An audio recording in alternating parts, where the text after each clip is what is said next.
A partir de este momento, las informaciones que son noticia toman el protagonismo. Comienza Informe RCR. Muy buenas tardes, sean bienvenidos a este su Informe RCR en su emisión meridiana.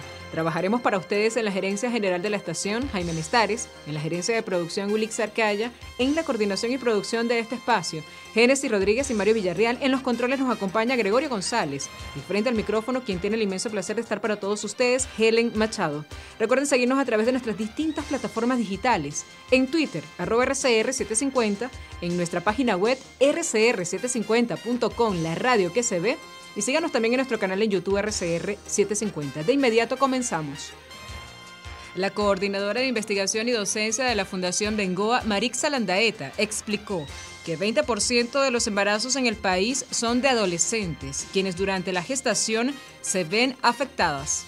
En este sentido, Landaeta alertó que muchas de ellas comienzan su gestación con déficit nutricional importante. Todo lo que ocurre a través del embarazo impacta el desarrollo del niño.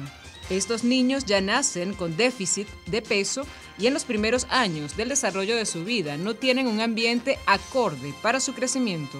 Ante este panorama, la coordinadora expresó que existen dos mundos en Venezuela, los cuales se dividen entre Caracas y el resto del país, donde los altos costos de la canasta básica de alimentación son más palpables.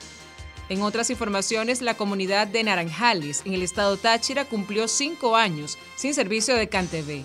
Tanto telefonía fija como en el servicio de Internet se encuentran inoperativos. La situación afecta a más de 600 familias en Naranjales, quienes se encuentran a la espera de la culminación de trabajos por parte de la empresa para poder restablecer el servicio. Entre tanto, Marino Alvarado, coordinador de la ONG Provea, aseguró, a propósito de cumplirse un año de la masacre de El Ripial en Apure, donde asesinaron a 5 personas, 4 de ellas miembros de una familia, que el Ministerio Público mantiene paralizada la investigación de los hechos. Situación que demuestra que no existe ninguna voluntad de investigar ni a los autores materiales ni a las cadenas de mando. Cumplido un año de la masacre de El Ripial, es importante que se conozca que organismos internacionales de protección han estado al tanto de lo que ha venido ocurriendo en el estado Apure.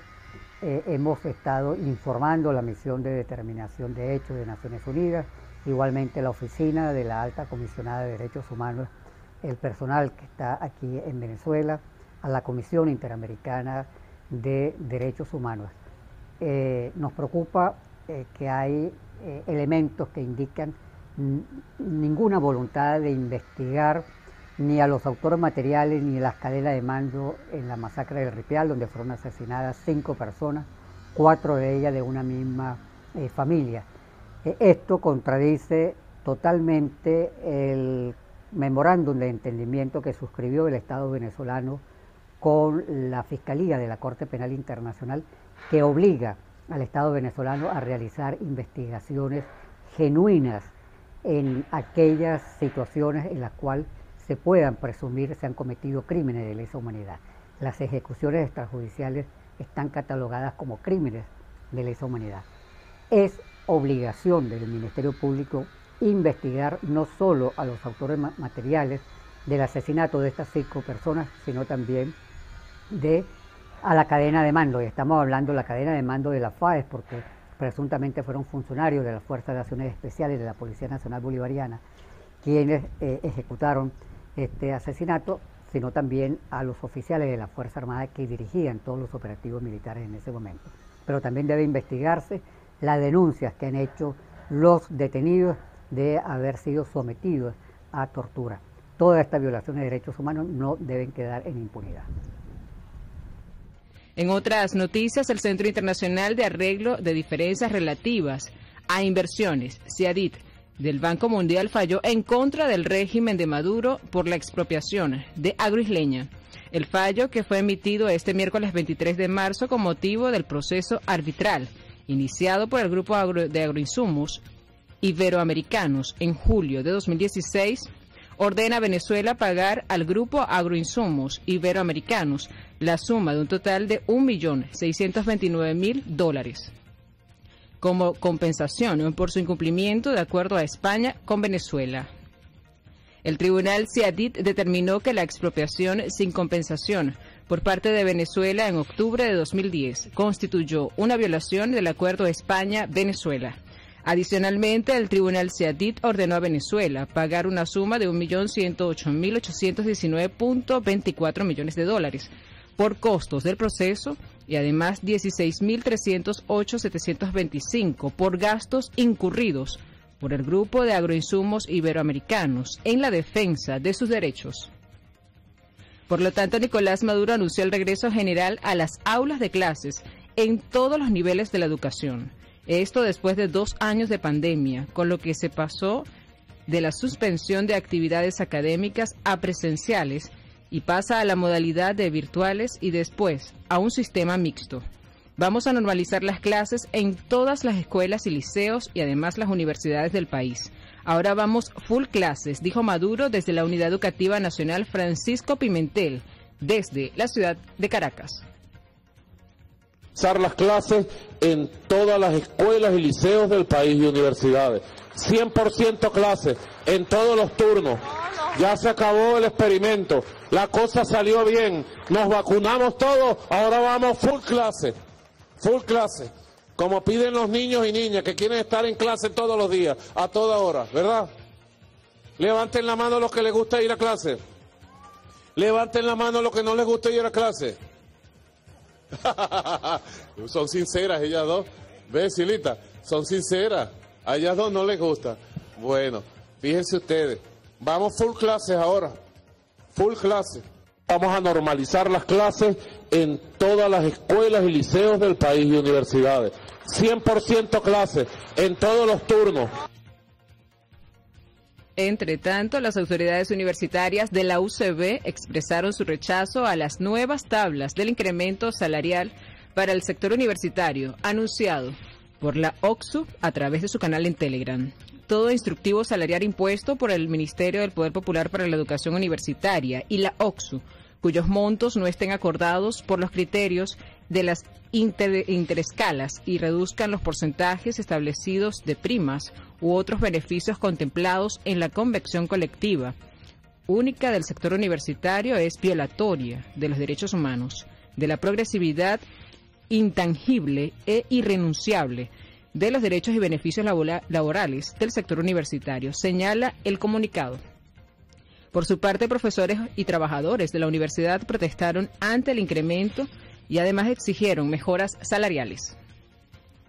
Recientemente aprobada, ni siquiera fue consultada con el sector universitario que nosotros representamos. Fue una imposición del gobierno y esto viola lo que está establecido en los acuerdos de la Organización Internacional del Trabajo. También el presidente de la coalición sindical, Óscar Salazar, señaló que el gobierno lo que dio lo quitó por otro lado y además aseguró que el régimen lo que sigue es desmejorando. Rebajaron casi a menos salario mínimo. O sea, lo que nos dio, nos los quitó por otro lado. Y las tablas que diferencian el nivel profesional de antigüedad, las achataron. O sea, que al final lo que nos dieron, nos lo quitaron, no nos dieron nada. Nos siguen desmejorando. La canasta alimentaria están a 15 salarios de los de ahorita. Entre tanto, en el marco de la asamblea de su Consejo Sindical Nacional, la Central de Trabajadores Así Venezuela estimó que el salario debe ser establecido conforme al artículo 91 de la Constitución, que señala que todo trabajador tiene derecho a un salario suficiente que le permita vivir con dignidad y además cubrir para sí a sus gastos familiares, las necesidades básicas, materiales, sociales e intelectuales. En tal sentido, la presidenta de la Central, Marcela León, opinó que es el diálogo social tripartido la mejor forma de anclar el salario a lo que establece la Carta Magna. En otras informaciones, el Observatorio Social Humanitario renunció este jueves 24 a un panel de expertos en temas de nutrición y seguridad alimentaria para hacer un balance de la situación que actualmente aqueja a los venezolanos. Los especialistas concluyen que la desnutrición continúa haciendo estragos en el grueso de la población. La doctora Marixa Landaeta, coordinadora de investigación y docencia de la Fundación Bengoa hizo referencia al promedio de ingresos de una familia venezolana con respecto al costo de la canasta alimentaria, lo cual impide acceso a alimentos de calidad para la ingesta de comida balanceada y básica. En otras noticias, un informe publicado por Monitor Caracas revela que entre 2002 y 2015, al menos 6.426 millones de dólares fueron aprobados por el gobierno chavista a Hidrocapital, de los cuales solo ejecutó el 34.2%, sin que se haya podido identificar los impactos positivos en el servicio. 70% de ese dinero no se sabe en qué se invirtió, indicó el vocero de la organización, Jesús Armas. Armas además aseguró que durante 2021 los caraqueños pasaron 100 horas de la semana, de los cuales 168 posibles sin tener acceso al agua a través de tuberías. En otras informaciones, Rafael Ramírez, exministro de Petróleo de Venezuela en el gobierno de Hugo Chávez, insiste en que en el país no podrá aumentar de forma sustancial su oferta de crudo para compensar la posible ausencia de barriles rusos a raíz de la guerra en Ucrania y además las sanciones occidentales impuestas a Moscú. Asegura que el problema que enfrenta la industria petrolera venezolana, que ha visto disminuida dramáticamente su capacidad de producción, en total responsabilidad de Nicolás Maduro, a quien señala de no llevar adelante una conducción nacionalista, revolucionaria y que tenga amor por el país. Político. La conducción de Maduro es la que ha provocado la debacle, el colapso de la industria petrolera. Nosotros demostramos, estuvimos al frente de la industria petrolera 12 años después del sabotaje petrolero, que fue un grave daño al país, que la industria petrolera se podía manejar de manera eficiente y bueno, ingresamos al país 700 mil millones de dólares, además teníamos nuestra producción en 3 millones. Eso quiere decir que el problema es político, el problema es la conducción del país. No hay una conducción nacionalista, no hay una conducción revolucionaria, no hay una conducción que tenga amor por nuestro país, que le duela lo que han hecho con PDVSA. El problema de PDVSA no es un problema técnico, es un problema político. La conducción de Maduro es la que ha provocado la debacle, el colapso de la industria petrolera. Nosotros demostramos, estuvimos al frente de la industria petrolera 12 años después del sabotaje petrolero, que fue un grave daño al país, que la industria petrolera se podía manejar de manera eficiente y bueno, ingresamos al país 700 mil millones de dólares, además teníamos nuestra producción en 3 millones. Eso quiere decir que el problema es político, el problema es la conducción del país. No hay una conducción nacionalista, no hay una conducción revolucionaria, no hay una conducción que tenga amor por nuestro país, que le duela lo que han hecho con PDVSA. El problema de PDVSA no es un problema técnico, es un problema político. Por lo tanto, el vicepresidente de Obras Públicas del régimen chavista, Néstor Reverol, informó que es necesario que continúe la administración a carga para distribuir de manera racional la electricidad en los estados que reciben el servicio desde la central hidroeléctrica Leonardo Ruiz Pineda, ubicada en Táchira. De acuerdo a la revisión que realizaron a los niveles de agua en el embalse Uribande, que sirve de fuente a la central hidroeléctrica, la cuota actual no permite que se genere la máxima potencia requerida en las unidades de generación para los estados Táchira, Mérida, Trujillo, Barinas y sectores del Alto Apure. Ahora, en el ámbito regional, el presidente de Fedecámaras en Mérida, Marcos Delgado, denunció las constantes fallas en el sistema eléctrico en algunas zonas de la entidad, que cumplen hasta 14 horas sin servicio eléctrico, que dejan pérdidas variadas. En entrevista para el programa Por Dónde Vamos con Vanessa Davis, para Unión Radio, Delgado aseveró que las principales represas de los estados andinos están en total abandono. Nunca tuvieron mantenimiento en los últimos 15 años, totalmente inoperativas. Pasamos al estado Zulia, donde partidos de la Plataforma Unitaria y Sociedad Civil se trasladaron este jueves hasta la sede regional de Corpoelet en el estado Zulia, a fin de denunciar la crisis eléctrica que vive la región. Nadie es ajeno a esta crisis. Nosotros, los legisladores, pasamos las mismas calamidades que el pueblo y esperamos que los entes responsables rindan cuentas sobre esto, porque necesitamos respuestas. Desde el Zulia hacemos un llamado a todo el país, que nos movilicemos en rechazo a esto, que vivimos todos por igual, dijo el legislador Jorbert Sánchez. Y volvemos a los Andes, donde los bosques de la población de La Azulita, municipio Andrés Bello del estado Mérida, fue filmado un oso frontino mientras descendía de un árbol. El oso frontino se observa en los páramos y bosques de la entidad andina y sus avistamientos son recurrentes, al ser catalogado como una especie de peligro de extinción.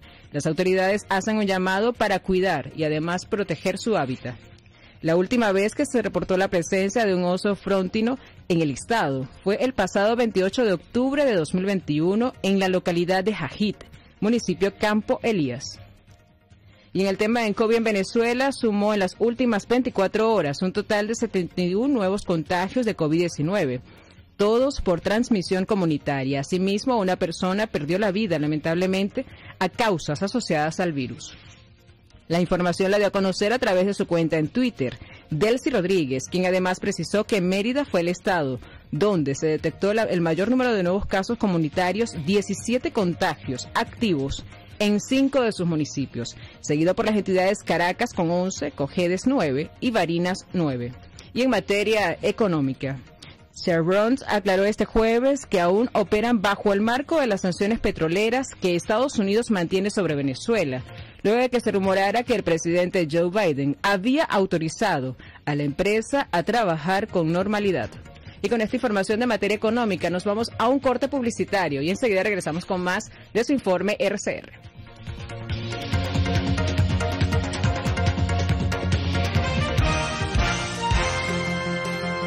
Usted escucha Informe RCR por su 750 AM. Puedes seguirnos en nuestras redes sociales. En Twitter, @RCR750, la radio que se ve.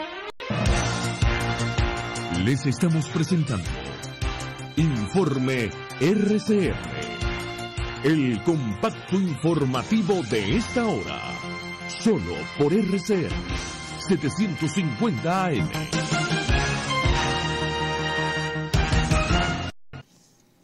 En internacionales, unas 13 millones de personas en Ucrania están atrapadas en áreas afectadas por las hostilidades y no pueden escapar, debido, entre otras cosas, a la destrucción de carreteras y otros caminos, dijo hoy la Agencia de Naciones Unidas para los Refugiados, ACNUR.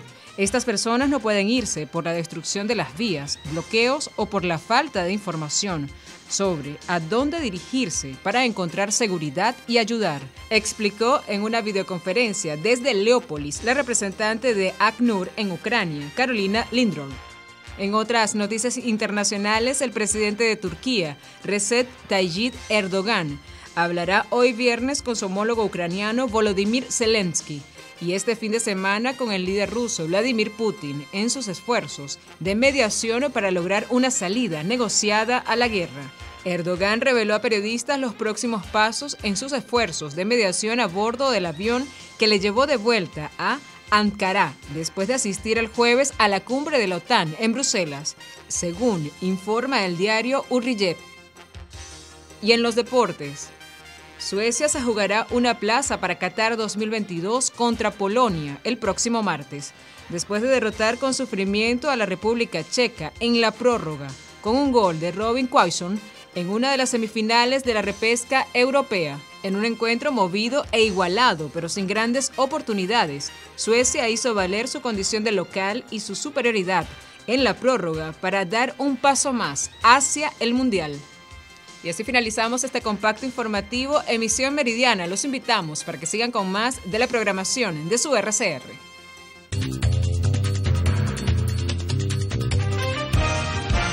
Hasta aquí este compacto noticioso. Manténgase en nuestra sintonía, porque estaremos informándole de la noticia al momento de producirse. RCR 750 AM.